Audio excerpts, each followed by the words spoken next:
अस्सलामुअलैकुम। आज का जो हमारा टॉपिक है वो है पार्टनरशिप फॉर्मेशन। लास्ट लेक्चर में हमने इस चीज के बारे में देखा था कि पार्टनरशिप फॉर्मेशन होता क्या है।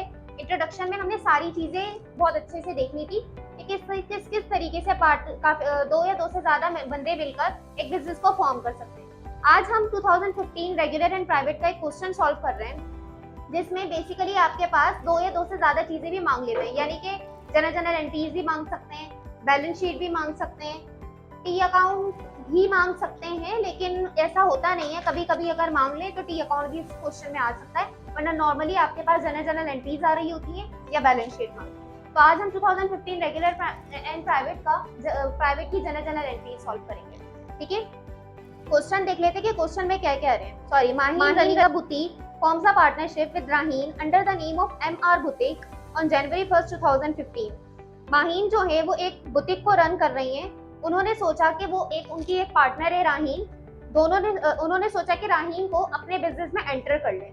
अब ये कह रहे हैं कि जनवरी 1st, 2015 को ये सारी चीजें हुई थी।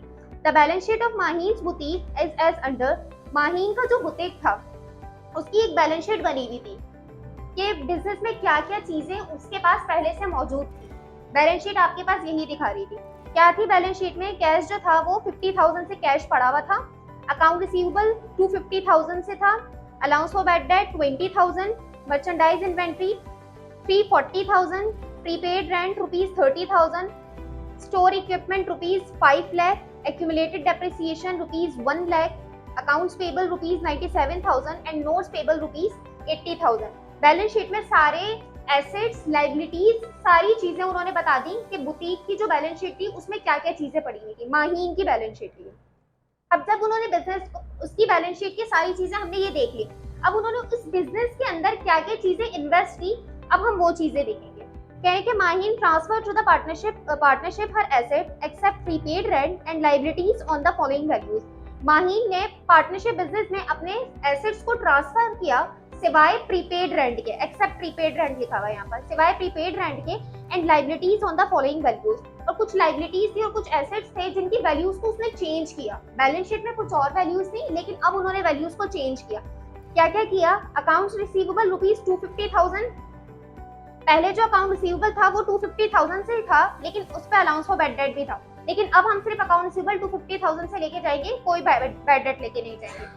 मर्चेंडाइज इन्वेंट्री पहले 340,000 से थी, अब 3 लाख से लेके जाएंगे। Store equipment ₹5 lakh. अब आगे क्या कह रहे हैं कि equipment and liabilities at book value, जो भी इक्विपमेंट होगी वो बुक वैल्यू पे जाएगी।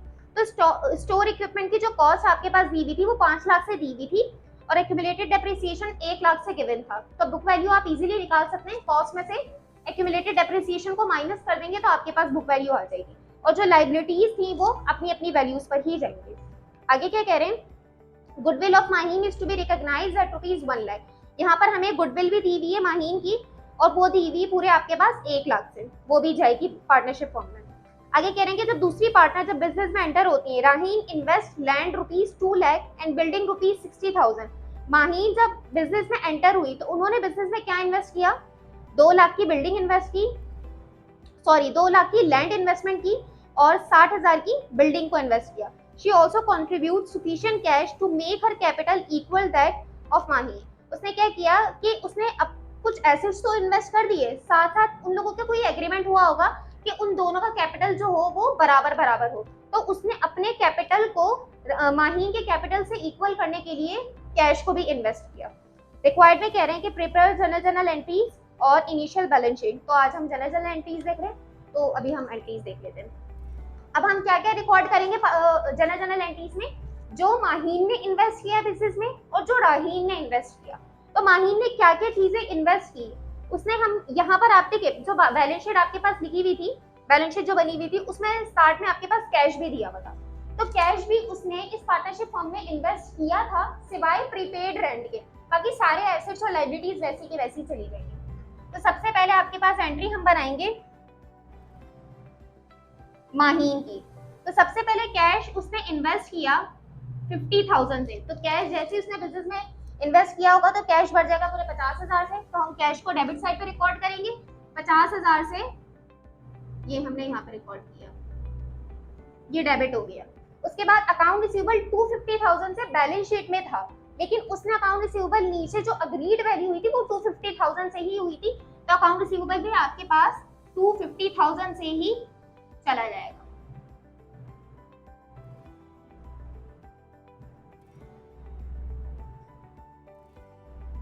यहाँ पर आपके पास आ जाएगा ये 250,000 से माहीन का अकाउंट रिसीवेबल।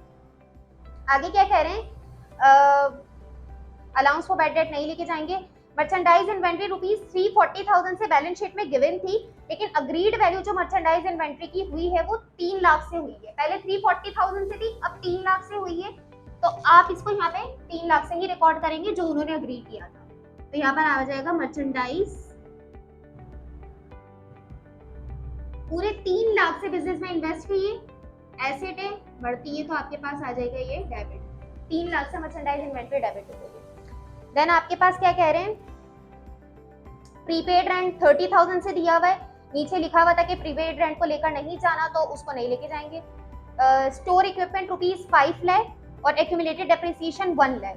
अब स्टोर इक्विपमेंट को हम जो लेके जाएंगे वो बुक वैल्यू पे लेके जाएंगे, नीचे लिखा हुआ है equipment and liabilities at book value.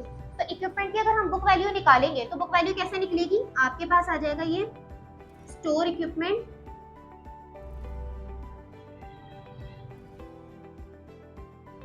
जो भी इक्विपमेंट की कॉस्ट है उसमें से डेप्रिसिएशन को लेस कर देंगे।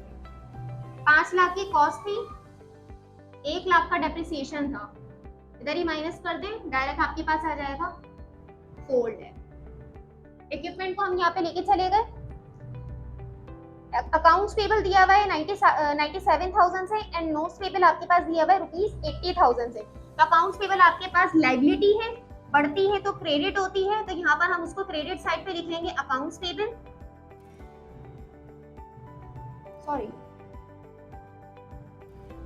सॉरी गुडविल भी दी हुई है, नीचे लिखा हुआ है goodwill of Maheen is to be recognised at rupees 1 lakh. तो गुडविल भी माहीन ने इन्वेस्ट की है बिजनेस में, तो 1 लाख से गुडविल भी आपके पास डेबिट हो जाएगी। तो गुडविल आपके पास यहाँ चला जाएगा 1 लाख से डेबिट। उसके बाद आप लायबिलिटीज को रिकॉर्ड करेंगे। अकाउंट्स पेबल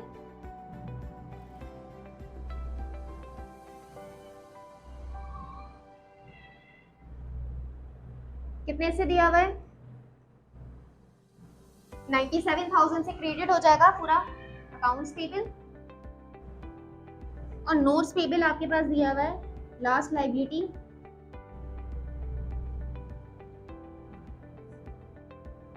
पूरे 80,000 से। अब ये सारी चीजें वो चीजें हैं जो माहीन ने इन्वेस्टमेंट की है, ये सारे एसेट माहीन ने इन्वेस्ट किए, ये सारी लायबिलिटीज माहीन ने इन्वेस्टमेंट की है। अब उसने बिजनेस में ये चीजें इन्वेस्ट तो कर दी, तो उसका कैपिटल भी क्रेडिट हो जाएगा साथ साथ। तो माहीन का कैपिटल जो है वो क्रेडिट हो जाएगा। कितने से होगा, कैपिटल की वैल्यू हमें खुद निकालनी पड़ेगी। जितने भी सारे एसेट्स हैं उन सबको प्लस करेंगे और सारी लायबिलिटीज को माइनस करेंगे, तो हमारे पास टोटल कैपिटल आ जाएगा। सारे एसेट्स को प्लस करेंगे तो आपके पास ये आ जाएगा 3, 6, 4, 10, ये 11 लाख के हमारे पास एसेट्स दिए हुए। लायबिलिटीज को माइनस करें तो आपके पास जो कैपिटल आएगा वो 923,000 का कैपिटल आ जाएगा। कहीं माहीन का जो कैपिटल है बिजनेस में वो 923 का है, 923,000। तो ये सारी जो इन्वेस्टमेंट हुई है माहीन की इन्वेस्टमेंट है। तो ये इनकी एंट्री कंप्लीट हो चुकी है। तो यहाँ पर हम एक नरेशन लिखेंगे, to record the investment of Maheen. इनकी एंट्री कंप्लीट हो गई। नेक्स्ट आपके पास सेकंड जो पार्टनर है वो है राहीन। अब राहीन का देख लेते हैं कि राहीन ने क्या क्या चीजें इन्वेस्ट की। राहीन invest land rupees 2 lakh and building rupees 60,000। राहीन ने बिल्डिंग को इन्वेस्ट किया और लैंड को इन्वेस्ट किया। तो यहाँ पर हम रिकॉर्ड करेंगे लैंड जो उन्होंने इन्वेस्ट की है उसकी कॉस्ट है रुपीज 2 लाख से, तो 2 लाख से आपके पास ये लैंड चली जाएगी। और बिल्डिंग इन्वेस्ट की है, बिल्डिंग जाएगी 60,000 से बिल्डिंग चली जाएगी। इसके अलावा उन्होंने कुछ भी इन्वेस्ट नहीं किया, अभी फिलहाल यही चीजें इन्वेस्ट की हैं।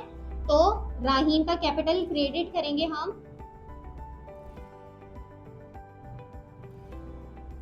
अब कैपिटल कैसे आएगा, यहाँ पर कोई भी लायबिलिटी नहीं है तो सारे एसेट्स को प्लस करेंगे वो बराबर होते हैं हमारे पास इक्विटीज के। तो राहीन का कैपिटल आपके पास यहाँ पर आ जाएगा 2,60,000 से।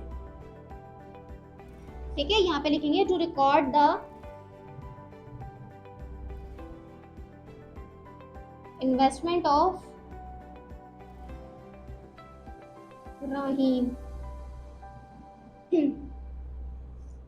अब आगे देखें, इन्होंने एग्रीमेंट पे ये वाली बात कही थी कि राहीन ने जो भी मतलब आगे लिखा था कि she also contribute sufficient cash to make her capital equal to that of माही।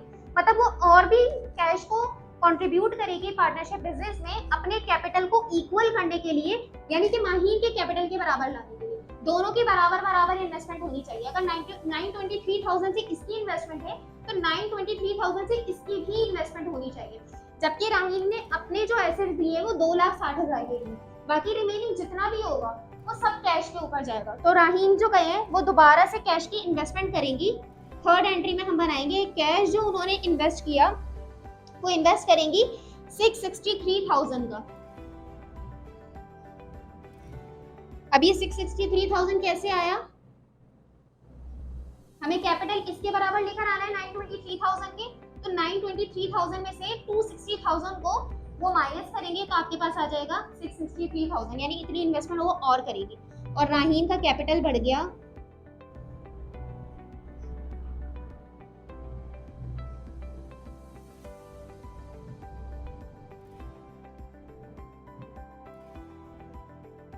663,000। यहाँ पे हम इसकी नरेशन लिख देंगे to record the additional investment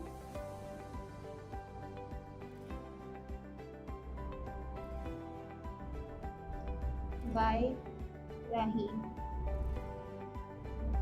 ठीक है, ये जनरल एंट्रीज हमारी सारी कंप्लीट हो चुकी हैं। दोनों के कैपिटल इक्वल हो चुके हैं। 923 से इसका है तो 260 से उसने एसेट्स को इन्वेस्ट किया और 663 से उसने कैश को इन्वेस्ट किया, तो इन दोनों के कैपिटल इक्वल हो गए। तो ये हमारा 2015 रेगुलर एंड प्राइवेट था। होप सो आपको समझ आया होगा।